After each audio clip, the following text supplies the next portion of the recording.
வணக்கம் நண்பர்களே. இது 8th சோசியல் சயின்ஸ் புக்கில் இருக்க காலந்தோறும் பெண்களின் நிலை அந்த படம். தினந்தோறும் இதை நான் வீடியோவாக போட்டுக்கிருக்கேன். தொடர்ந்து என்னோடய சேனலை பாருங்கள். டிஎன்பிஎஸ்சி எக்ஸாமுக்கு படிக்க ரொம்ப யூஸ்ஃபுல்லாக இருக்கும். காலங்கள் தோறும் இந்திய பெண்களின் நிலை. டெய்லி ஒரு பேஜை வீடியோவாக நான் போட்டுக்கிருக்கேன் பாடம் நடத்தி. நேற்றைய வீடியோவில் ராஜாராம் மோகன் ராய் பற்றி பார்த்தோம். ஈஸ்வர சந்திர வித்யாசாகர் 2 பேரை பற்றி பார்த்தோம். இன்றைக்கி கந்துகூரி வீரசேலிங்கம் பந்துலு தென்னிந்தியாவில் மகளிர் விடுதலைக்காக போராடிய ஆரம்பகால போராடி. கந்துகூரி வீரசேலிங்கம் யாருன்னு கேட்டால், தென்னிந்தியாவில் மகளிர் விடுதலைக்காக போராடிய ஆரம்பகால போராடி தான் கந்துகூரி வீரசேலிங்கம். அவர் விவேகவர்த்தினி என்ற பத்திரிகையை வெளியிட்டார். அவர் வெளியிட்ட பத்திரிகை விவேகவர்த்தினி. கந்துகூரி வீரசேலிங்கம் யார்? தென்னிந்தியாவில் மகளிர் விடுதலைக்காக போராடிய ஆரம்பகட்ட போராடி. அவர் எழுதின பத்திரிகையோட பேர், வெளியிட்ட பத்திரிகையோட பேர் விவேகவர்த்தினி. மேலும் அவர் 1874 தனது முதல் பெண்கள் பள்ளியை திறந்தார். இவர் முதல் பெண்கள் பள்ளியை எப்போ திறந்தார்? 1874.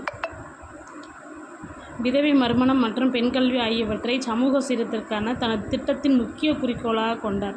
அதாவது தன்னோட திட்டத்தை சமூக சீர்திருத்தத்திற்கான தனது திட்டத்தோட முக்கிய குறிக்கோள் என்னென்னா, ஒன்று பெண்கள் படிக்கணும், இன்னொன்று விதவை மறுமணம். பெண் கல்வி, விதவை மறுமணம் 2 தான் இவரோட சமூக சீர்திருத்தத்தோட குறிக்கோள். அடுத்து எம்ஜி ரானடே மற்றும் PM மலபாரி. எம்ஜி ரானடே மற்றும் PM மலபாரி ஆகியோர் பம்பாயில் பெண்கள் முன்னேற்றத்திற்கான இயக்கத்தை நடத்தினர். எம்ஜி ரானடேவும் PM மலபாரி என்ன பண்ணுறாங்க? பம்பாயில் பெண்கள் முன்னேற்றத்துக்கான இயக்கம் ஒன்று நடத்துகிறாங்க. யார் யார்? MG Ranade, PM Malabari. பெண்கள் முன்னேற்றத்திற்கான இயக்கத்தை நடத்தியவர்கள் யாருன்னு கேட்டால், எம்ஜி ரானடே, PM மலபாரி. எங்கே நடத்துனாங்கன்னா பம்பாயில்.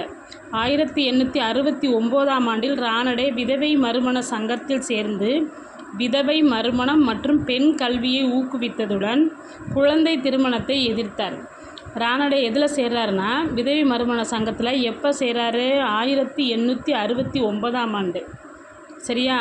நம்ம எதெல்லாம் ஊக்குவிக்கிறாரு? ஒன்று விதவை மறுமணம், இன்னொன்று பெண் கல்வி. குழந்தை திருமணத்தை எதிர்த்தார். அது மட்டும் இல்லாமல் குழந்தை திருமணத்தை எதிர்த்திருக்காரு. 1887 இந்திய தேசிய சமூக மாநாட்டை தொடங்கினார். அப்போ இவர் ஒரு மாநாடை தொடங்குறாரு. அது பேர் 1887 இந்திய தேசிய சமூக மாநாடு.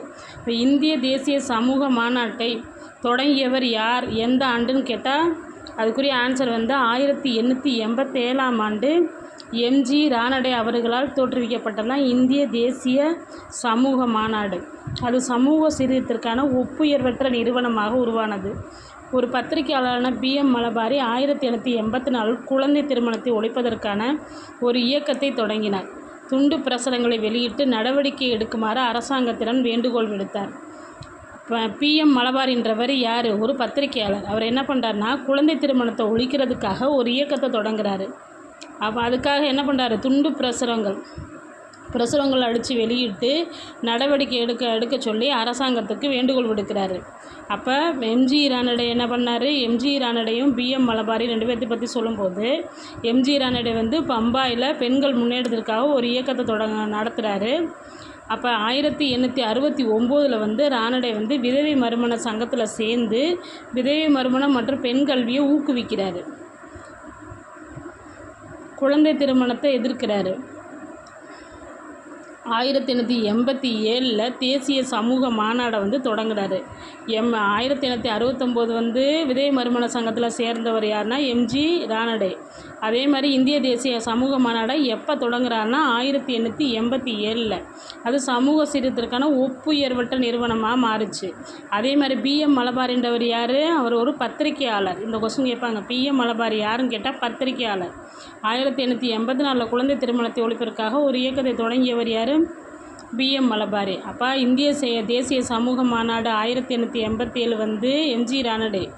அதுவே குழந்தை திருமணத்தை ஒழிப்பதற்காக இயக்கத்தை கொண்டு வந்தவர் 1884ஆம் ஆண்டுன்னு சொன்னால் PM மலபாரி. PM மலபாரி ஒரு பத்திரிகையாளர்.